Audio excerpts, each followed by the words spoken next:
نحمده ونصلي على رسوله الكريم اما بعد فاعوذ بالله من الشیطان الرجیم بسم اللہ الرحمن الرحیم ولا تقتلوا اولادکم خشیۃ املاق نحن نرزقکم وإیاہم صدق اللہ العلی العظیم۔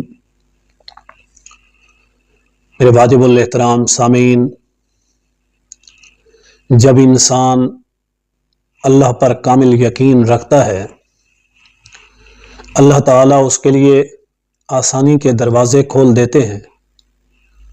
اللہ تعالیٰ اس کی مشکلات، پریشانیاں، تکلیفوں کو دفع دور کر دیتے ہیں اور اس کے دینی اور دنیاوی معاملات کو آسان کر دیتے ہیں۔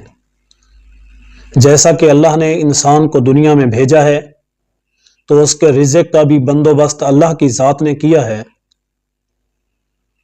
جب انسان کا ایمان ڈگمگانے لگے یا دل اس کا گندا ہو، دل صاف نہ ہو، پاکیزہ نہ ہو، تو پھر اس کے لیے حالات، مسائل بھی ویسے بن جاتے ہیں۔ جس پر ایک واقعہ جو چھوٹا سا ہے لیکن یہ سبق ہے میرے اور آپ سب کے لیے، کہ ایک آدمی کا بچہ جب اس قابل ہوا کہ اس کے دانت نکلنے لگے تو اس نے اپنی بیوی کو بلایا اور اس کے سامنے ایک بات کی۔ وہ کہنے لگا کہ بچے کے اب دانت نکل رہے ہیں اور میں بہت پریشان ہوں کہ یہ اب کھانے کے لائق ہوگا، ہم اس کے کھانے کا بندوبست کیسے کریں گے، حالانکہ ہمارے اپنے پاس کھانے پینے کا بندوبست نہیں ہے، ہم بڑی مشکل میں، بڑی پریشانی کے اندر وقت گزار رہے ہیں۔ جب ہماری ہی خوراک کم ہے تو ہم اس کی خوراک کا بندوبست کیسے کریں گے، اس کے لیے کیا کریں گے؟ مجھے یہ پریشانی لاحق ہے، اسی فکر کے اندر میں پریشان ہوں۔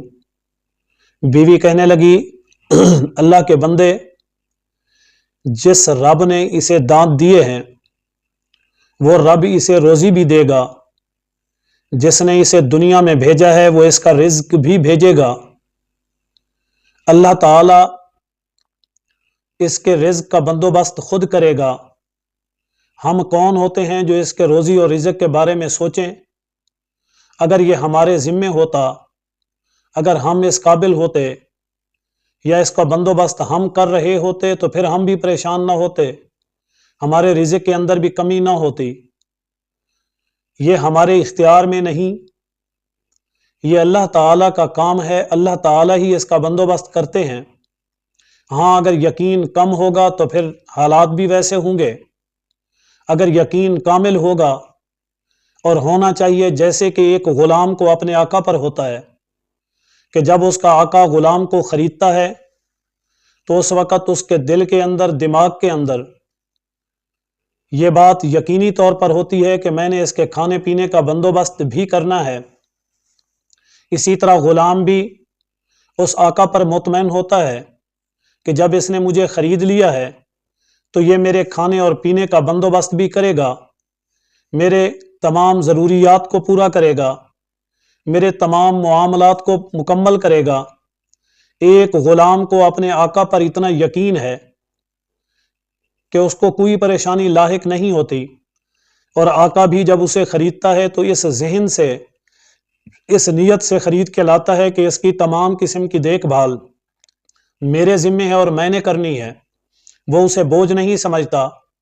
تو پھر ایک باپ کو بھی اپنی اولاد اس انداز سے اس کی پرورش کرنی چاہیے کہ اس کے روزی اور رزق کا بندوبست اللہ نے کیا، جو اس کو بھیج رہا ہے، جو اسے دنیا میں لایا ہے وہی اس کا رزق بھی لائے گا، جس نے اس کو میرے گھر میں پہنچایا ہے وہی اس کا رزق بھی پہنچائے گا۔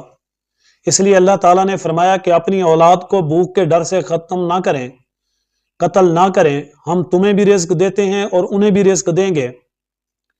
یہ یقینی طور پر انسان کو یقین رکھنا چاہیے کہ روزی اور رزق کی ذات اللہ تعالیٰ کی ہے، جس نے وعدہ کیا، ان اللہ هو الرزاق ذو القوۃ المتین۔